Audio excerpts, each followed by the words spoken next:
മുത്തേ നിക്കട ഒറ്റ മിനിറ്റ് തന്റെ ലൈഫിൽ ഇത് വെറുതെ പോരട്ടോ. ഈ ഒരു നന്മ ഈ ഉൾക്കൊള്ളാൻ ശ്രമിച്ചോ. എന്റെ പ്രിയപ്പെട്ട എനിക്ക് സ്നേഹമുള്ള ഇഷ്ടമുള്ള എല്ലാവർക്കും ഇത് ഷെയർ ചെയ്ത് കൊടുത്തോട്ടോ. കാരണം അവരൊക്കെ കടന്നു പോകുന്ന ഒരു സിറ്റുവേഷൻ ഇതാണ്.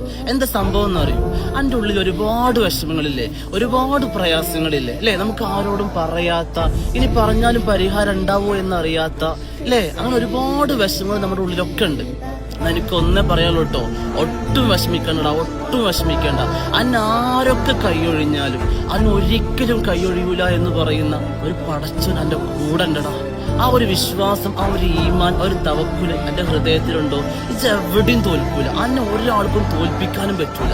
ഒന്ന് മനസ്സിലാക്കി നോക്കുക ഈ കാര്യം. എന്റെ കൂടെ എന്റെ പടച്ചോണ്ട് എനിക്ക് ആരിലും കുഴപ്പമില്ല. ഇന്നെ ആരൊക്കെ ഒഴിവാക്കിക്കോട്ടെ, എനിക്ക് ഒരു വിഷയമില്ല. എന്റെ പടച്ചോനിക്ക് ഇന്നറിയാം, എന്റെ പടച്ചോൻ എന്റെ കൽബറിയും. അതുകൊണ്ട് എന്റെ പടച്ചോന്റെ കൂടെ ഉണ്ടാകും. ആ ഒരു വിശ്വാസം ഒന്ന് മുറുക്കി പിടിച്ചു നോക്കാം. ഈ ലോകത്ത് തന്നെ തോൽപ്പിക്കാൻ ഒരാളെ കൊണ്ടും കഴിയില്ലടാ, ഒരാളെ കൊണ്ടും കഴിയില്ല. ഖുർആൻ കൃത്യമായിട്ട് പറയുന്നുണ്ട്. 93-ാം സൂക്തം 4-ാം വചനം പറയുന്നുണ്ട്, വലൽ ആഖിറത്തു ഖൈറുൽ ലക മിനൽ ഊല.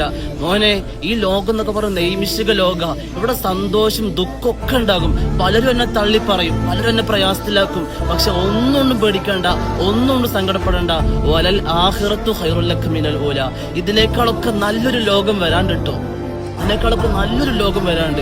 ആ ലോകത്ത് വിജയിക്കാനുള്ളതൊക്കെ ചെയ്തു വെച്ചോടാ. ഒരാളെയും വേദനിപ്പിക്കണ്ട, ഒരാളെയും പ്രയാസപ്പെടുത്തണ്ട. ഈ നല്ലൊരാളായിട്ട്, നല്ല മനുഷ്യനായിട്ട്, പടച്ചോനെ പേടിയുള്ള, പടച്ചോനോട് സ്നേഹമുള്ള നല്ലൊരു മനുഷ്യനായിട്ട് ജീവിച്ചാൽ മാത്രം മതി. ഇൻഷാ അല്ലാഹ്.